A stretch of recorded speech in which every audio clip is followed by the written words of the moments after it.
here we got an important video for you today. A lot of you know about this, but I'm going to give you my take on it, and we're going to talk about that in this video. So welcome. If you're new, I'm Mike. I'm out of San Jose, California. Also, I sell in North Carolina, have a home back there. I do it on both coasts, full-time, 8 years. Going to eventually do part-time. So anyhow, we got to talk about this subject in this video, and many of you know the United States Postal Service is about to raise their prices tomorrow, July 12th. Yep, prices are going up again. And if you're not prepared, or if you're not thinking about this long term, not just about Sunday, but another year, 2 years, 3 years down the road, your business is probably not going to be around, okay? There's going to be a lot of you who are going to quit. There are going to be a lot of you who are going to kind of be forced out because you're in a category that's just getting too high. Not positive. Some of you will, okay? Yes, some of you are going to eventually call it quits because of stuff like this. Fees, shipping cost, all of this is starting to really erode into many areas. So let's get into it and talk about it. Now, what exactly are the increases? How about this? One of the biggest categories is USPS Ground Advantage, which used to be the first class, right? Now it's Ground Advantage. Average price increase, get this, 7.8%. That's the average. Priority Mail, 6.6. Priority Mail Express, 5.1. Parcel Select, which some people do use sometimes, 6.0% increase. So there you go. Basically 7%. Let's call it 7% across the board. Now, what people forget is, years ago, it used to be once a year that they would raise the prices. Well, they do it twice a year now. They do it in July and I believe February. So you get the joy of doing this all over again in potentially 6 months. And the post office, as we know it, is just not run well. It is a huge problem. Their pensions, the people are not passing away. They're going on and on and on. So basically, it's just like everything else. It needs more money, and is getting more money by raising the prices to us, which is, that's just the way it is, and it sucks, right? And a lot of us do use this. Now, I use a lot of FedEx, but guess what? If the post office is doing this, you can guarantee that FedEx and UPS are also going to be kind of in tow. They have expenses, a lot of different things, pensions, 401k, you name it.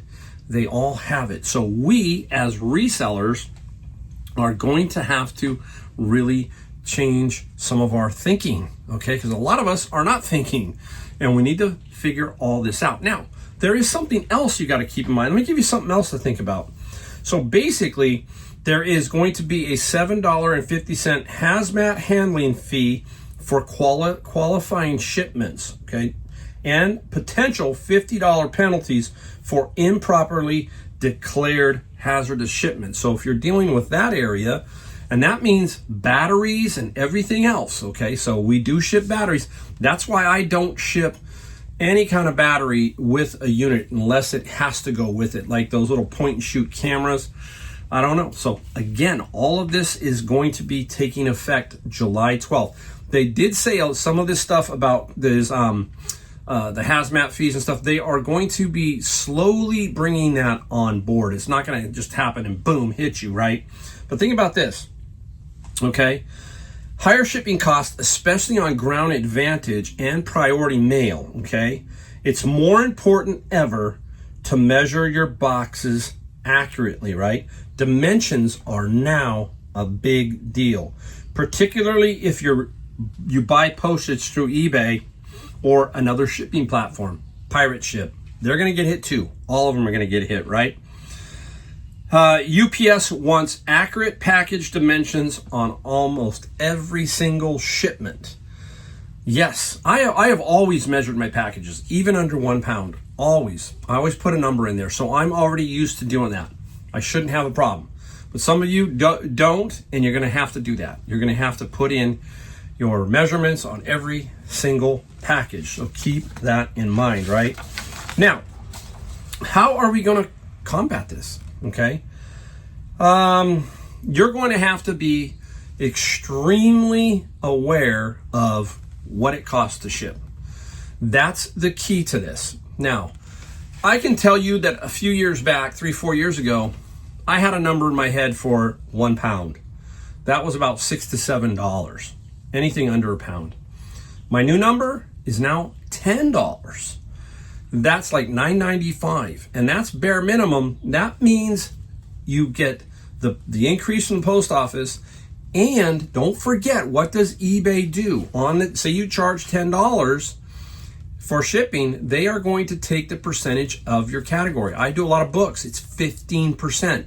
That's $1.50. So you're working with $8.50. Okay. So where does that post office? You're going to have to know these things. If you don't, you will bleed slowly. It may take time, but you will bleed slowly. And if you are shipping smalls or not very expensive items, it is getting very cost prohibitive in many areas. There are some items now that just aren't worth taking on, okay? There's some books that aren't worth taking on, DVDs, CDs, that kind of stuff that just, hey, it's not worth it. Now, I have seen a hole in the 3 pound rate. There seems to be something going on there. It happened to me today. I shipped an item that was going across the country that was only $6.57. And it was a 3 pound rate, and I purposely made sure it was 3 pounds to see what happened. And yes, so there's an anomaly there. I don't know if that's going to be caught or what, but we have to be very, very careful. So you've always heard me say this: don't buy just to buy. That is more important than ever right now. We have to find the what? Higher margin items. We need to get our margins up. That means we need to be looking at items that are definitely going to sell for something and give you a profit. And anyone who's doing free shipping, think about this. Say all your listings are marked free shipping, okay?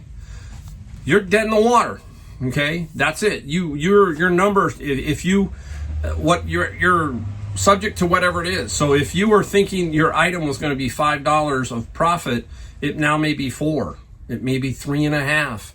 Due to the increase, depending on what category you're in, all of that kind of stuff. I was always thinking a little bit ahead of the post office and FedEx. You've heard me say this. I always try to make a few dollars on shipping. Number one reason I want to do that is obvious. I want to account for my time. You got bubble wrap, you got a bunch of stuff. You know, your time is money. But it also builds in the buffer, so if my prices are higher, it gives me that little buffer for when they raise the prices this 6 months. And now the new stuff that I'm putting in is being recalculated in my head for a higher price. So you get what I'm saying? So this 6 months, a year ago, maybe my price was $1 or $2 higher and everything was adjusted, whatever, but now I'm safe on some of those. Not all of them, because I'm going to have some problems just like everybody else. So we are getting squeezed by everybody. We are getting squeezed by eBay. We are getting squeezed more so, I believe, by the post office. They are big time now. They are really, really sticking it to people. 7%. You saw it right here. What is it? I can't remember. What is it? 7.8 average increase on ground advantage. Not cool. Okay. Now, what happens in February? Do they go 3%? Okay, they only go 3%. Now you've had an increase of 10% on your shipping.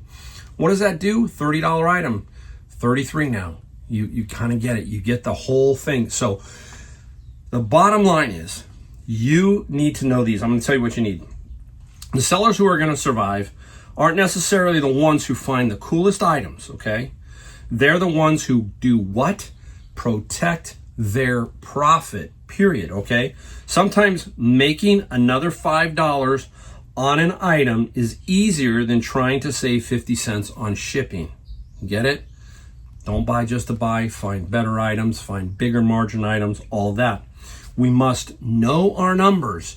You have to know your numbers. If you don't, you are losing out, okay? You got to look at your eBay stuff, see what your average selling price is, see what a bunch of stuff is, kind of start to compare.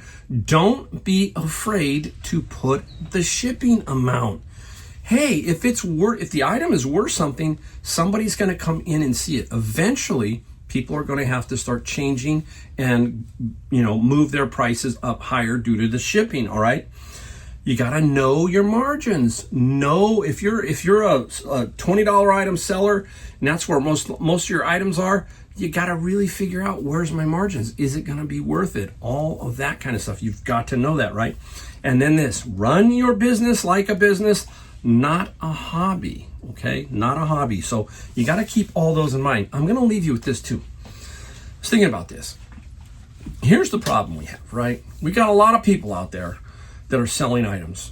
And this initial wave, when it hits, everybody gets kind of stunned a little bit. They go, okay, oh my gosh, what now? Say 100 people are free shipping. Some people are going to have to change their shipping or their price on their item to offset the new shipping charges. And some aren't. So you're going to be at a disadvantage maybe for a while until those people get knocked out, meaning their item gets sold or they force themselves to raise their prices. All of that kind of stuff, right? So it might take a while for stuff to work through. You're going to maybe be in a category that is, you want to change it, but everybody else is free, right? So now you're really in a bind. What do I do to make sales? That's an individual decision for everybody, okay? But what I'm saying is we have to now, you need to look 1 or 2 years out. Quit looking to Sunday, because Sunday's here. Start looking to 1 to 2 years out and try to figure out what it's going to take, right, to make it work. I'm in the vinyl records business, and that's going to be a little more tricky too. So a lot of stuff out there that we as sellers have to be aware of, and that's what I'm here to try to tell you. Not the end of the world, but I will guarantee you that some of you are going to struggle a lot more than others, and that's because it's just your categories you're in and that kind of thing. Let me know your comments. Let me know what you're thinking about with this whole United States Postal Service increase, where it's kind of getting to be ridiculous. I think it's craziness, but it's in everything in life, right? That's the other thing, right? Warren Buffett says that there's only one way to get through inflation, and it's business or personal. You have to earn your way out. Basically, he's saying you got to have the goods, you got to have the stuff, you got to be able to make sales, and you got to be able to have a decent margin to make it work. That's it. All right. There you go. That's today's video. Hope you like it. If you do, hit the like, the subscribe, and the bell notification. That is all we ask. And every Wednesday and Saturday, I try to put out a video for you. And I'll see you in my next video.